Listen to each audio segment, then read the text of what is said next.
Hi అండి, welcome to కేడి. నిన్న బెంగళూరులో ఒక అన్ఫార్చునేట్ సంఘటన జరిగింది. అది డాక్టర్ సిజే రాయ్ ఆయన రిచ్మండ్ సర్కిల్ ఆయన ఆఫీస్లో ఆయన లైఫ్ ఎండ్ చేసుకున్నారు. ఇతను Confident Group chairman and founder, కేరళకి సంబంధించిన వ్యక్తి. బట్ చదువు అంతా కూడా బెంగళూరులో జరిగింది. ఆ తర్వాత ఫ్రాన్స్, స్విట్జర్లాండ్లో హైయర్ ఎడ్యుకేషన్ కంప్లీట్ చేశారు.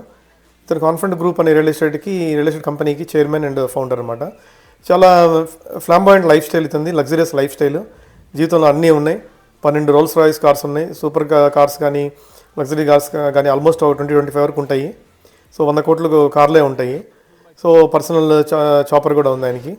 సో ఇలాంటి లైఫ్ స్టైల్ ఉన్న వ్యక్తి ఇన్కమ్ ట్యాక్స్ రైట్స్ జరుగుతున్నప్పుడు నేను రిచ్మండ్ సర్కిల్ ఆఫీస్లో అతను డాక్యుమెంట్స్ ఇస్తా అని చెప్పేసి పక్క రూమ్కి వెళ్ళి ఆయన లైఫ్ని ఎండ్ చేసుకున్నారు పర్సనల్ రివాల్వర్తో. సో ఇంత ఎత్తుకు ఎదిగిన వాళ్ళు ఎందుకు ఇలాంటి డెసిషన్ తీసుకుంటారు అప్పుడప్పుడు కొంచెం బాధ అనిపిస్తుంది. వీళ్ళు 100 మందికి ఎంప్లాయ్మెంట్ ఇచ్చుంటారు. $1 బిలియన్ రెవెన్యూ ఈ కంపెనీ చేసేది, ప్లస్ లోన్ ఫ్రీ కంపెనీ అనమాట ఇది కాన్ఫిడెంట్ గ్రూప్ అనేది. బెంగళూరులో ఉండే వాళ్ళు చాలామంది తెలిసే ఉంటుంది. వీళ్ళ ప్రాజెక్ట్స్ కూడా కమర్షియల్ ప్రాజెక్ట్స్, మళ్ళీ రెసిడెన్షియల్ ప్రాజెక్ట్స్లో ఉన్నారు వీళ్ళు. సో ఎంతటి కఠిన పరిస్థితులు ఉన్నా కూడా మనం జీవితాన్ని ఎండ్ చేసుకోకూడదు. మన పిల్లలకి కూడా చెప్పాలి, ఆ ప్రెజర్స్ తట్టుకొని నిలబడేట్టు అలాంటి ఎడ్యుకేషన్ కూడా మనం కల్పించాలి వాళ్ళకి, అలా గ్రూమ్ చేయాలి మనం. ఇతనికి ఒక సన్, ఒక డాటర్ ఉన్నారు. వాళ్ళు దుబాయ్లోనే ఉంటారు ఫ్యామిలీ అంతా. ఇన్స్టాగ్రామ్ కూడా చాలా యాక్టివ్.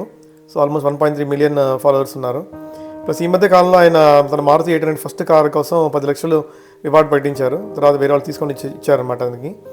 సో ఇలాంటి జరిగినప్పుడు బాధ అనిపిస్తుంది. ఇన్కమ్ ట్యాక్స్ రైట్స్ జరుగుతున్నాయి డిసెంబర్ నుంచే, కానీ ఎండ్ చేసుకోవడం చాలా దారుణం అనిపిస్తుంది.